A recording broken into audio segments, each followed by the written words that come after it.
प्रणाम गुरुदेव, प्रणाम गुरु भाई। आप दोनों ही भाई स्वरूप राम कृष्ण के स्वरूप में आप यहाँ विराजित, आपके चरणों में कोटि कोटि प्रणाम। मेरा 2 प्रश्न है। पहला प्रश्न आपसे है गुरुदेव कि सब कोई जानते हैं कि श्री राम नाम जप से बागेश्वर बालाजी बहुत प्रसन्न होते हैं। जहाँ कहीं भी होता है, कोई भी कहीं भी इस पृथ्वी में कहीं भी राम नाम जप कर रहा हो तो बालाजी वहाँ पहुँच जाते हैं और नृत्य करते हैं।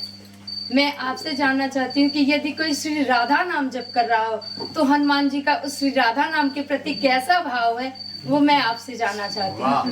और मैं अपने गुरु भाई से जानना चाहती हूँ कि श्री धाम वृंदावन में तो सभी राधे राधे कहते हैं, मैं लाडली जू का, किशोरी जू का हमारे बालाजी के प्रति कैसा भाव है, कैसा स्नेह है, वो मैं आपसे जानना चाहती हूँ। मेरा नाम दुर्गेश शुक्ला है। मैं श्री धाम वृंदावन से आई हूँ, जो मुझे बागेश्वर बालाजी की कृपा से मिला है। वो वृंदावन का सौभाग्य मुझे बालाजी के ही चरणों में आकर के मिला है।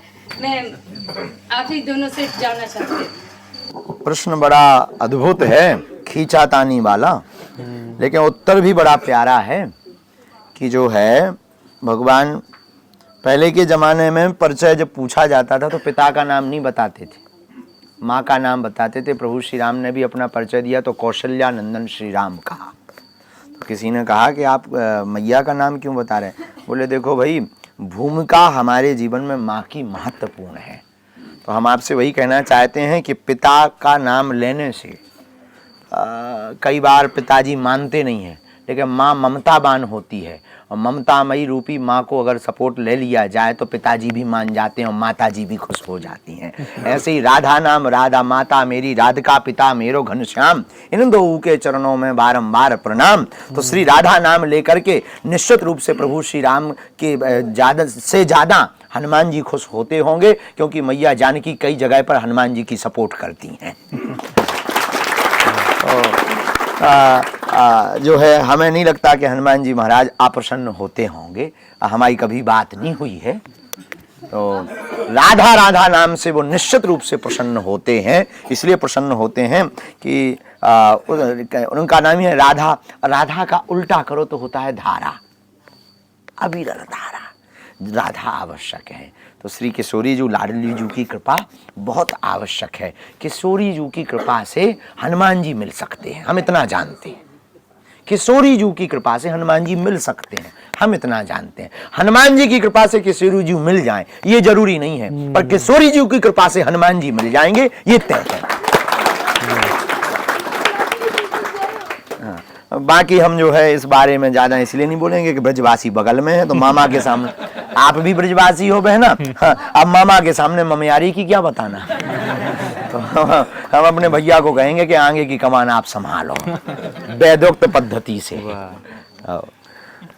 बहुत सुंदर प्रश्न था आपका कि मैं जब भी बागेश्वर धाम आता हूँ ना तो यहाँ रात्रि में बैठता हूँ बालाजी के आगे, जब कोई नहीं होता। तो सब तो हनुमान जी को, राम जी के भजन सुना में, लेकिन हम यहाँ श्री किशोरी जी के ही भाव सुनाते हैं। वाह! क्यों? उसके पीछे बहुत सुंदर कथा है। हनुमान जी साधारण नहीं है। अगर महाराज जी एक भाव कह रहे कि राम नाम हनुमान जी को बड़ा प्रिय है, राम कहते ही हनुमान जी अत्यंत आनंदित हो जाते हैं। पर निश्चित है कि आप श्री किशोरी जी का नाम बोलोगे तो हनुमान जी नृत्य करते होंगे, भीतर आनंदित हो जाते होंगे। क्यों? कृष्ण लीला में बहुत बड़ी भूमिका है श्री हनुमान जी की। कल्याण अंक में एक सुंदर भाव पढ़ा था कि जब दंडकारण्य वन के संतों का प्रस्ताव लेकर के हनुमान जी गए राम जी के पास कि भगवान आप दर्शन देने चलिए दंडकारण्य वन में, तो राम जी बोले भैया अभी हम पे समय नहीं है, हमको वापस अयोध्या पहुंचना है। अब दंडकारण्य वन जाएंगे, वहां पे हजारों लाखों संत हैं, उन सबसे मिलेंगे, बहुत समय लगेगा। आप एक काम करिए, उन सबको कहिए प्रतीक्षा करें, द्वापर में जब हम कृष्ण बन के आएंगे, यही सब संत गोपी बन के आएंगे, तब हम इनसे मिलेंगे। तो हनुमान जी बोले हम हैं बिचौलिया, हमको संभालना पड़ेगा जाके। तो हनुमान जी जब अकेले पहुंचे, दंडकारण्य वन के संत रोने लगे, बोले आप राम जी को नहीं लाए। तो इतना भावावेश देख करके हनुमान जी ने वचन दिया कि द्वापर में हम मिलवाएंगे, हम आपकी जिम्मेवारी लेते हैं कि ठाकुर जी से हम आपको मिलवाएंगे। तो बोले द्वापर में फिर कैसे मिलवाए? बोले कि जब ठाकुर जी कृष्ण रूप में प्रकट हुए तो श्री हनुमान जी महाराज उनके अधर पर विराजने वाली वंशी के रूप में प्रकट हुए। वाह। तो जो ठाकुर जी की जो वंशी है ना, इनको शिव स्वरूप माना जाता है और शिव के ही अवतार हैं श्री हनुमान जी। तो हम तो ये मानेंगे शिव जी नहीं, हनुमान जी ही वंशी के रूप में पधारे हैं। वाह। क्योंकि हनुमान जी को काम कहा है, वैष्णव जनन को पकड़ करके श्री रघुनाथ जी के चरणन से जोड़ना, और वंशी भी कृष्ण लीला में वही करती है। जब रास पंचाध्याय प्रारंभ होता है, महाराज जी कथा में सुनाते हैं कि ठाकुर जी ने अपने अधरों पर वंशी को धारण किया और जैसे ही क्लीम शब्द का उच्चारण किया, अपने कोमल उंगलियों से छिद्रों को आच्छादित करते, जैसे ही ठाकुर जी ने प्राण पिरोए तो बाज उठी वंशी हमारे वृंदावन में। तो सबको तो लग रहा था कृष्ण वंशी बजा रहे हैं, लेकिन जितने दंडकारण्य वन के संत गोपी बन करके आए, उन सबके कान में जाके वंशी के स्वर में हनुमान जी कह रहे चलो समय आ गया मिलवे को। वाह। जय हो।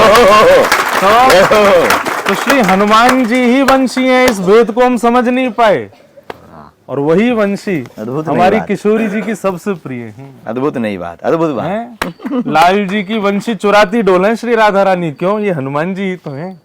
वाह।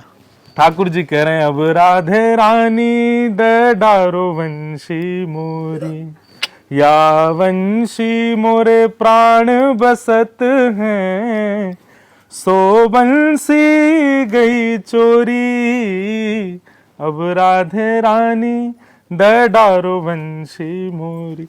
राम अवतार में तो श्री हनुमान जी प्रत्यक्ष बैठे हैं, और कभी जानकी जी कृपा कर रही हैं, कभी राघव जी कृपा कर रहे हैं, हनुमान जी पीछे पड़ रहे हैं कि राम जी के चरणन में बैठूंगा, जानकी जी के चरणन में बैठूंगा। लेकिन कृष्ण अवतार में तो खींचातानी है रही है, किशोरी जी कह रही है मैं रखूंगी, और ठाकुर जी कह रहे हैं मैं रखूंगा, हनुमान जी बीच में आनंदित है रहे, वाह ये बढ़िया भयो हमारो। तो श्री कृष्णावतार में वंशी के रूप में हनुमान जी पधारे हैं। जय हो। तो हनुमान जी को राधा नाम प्रिय नहीं है, प्रिय नहीं है, इतना प्रिय जैसे मन की पसंदीदा बात कोई कर दे तो रोंगटे खड़े हो जाते हैं ना। राम नाम सुन के तो वे आनंदित होते हैं, लेकिन राधा नाम सुन के तो रोंग रोंग खड़ा हो जाता हो। वाह।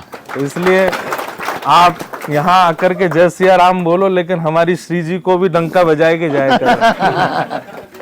जय हो। अद्भुत बात।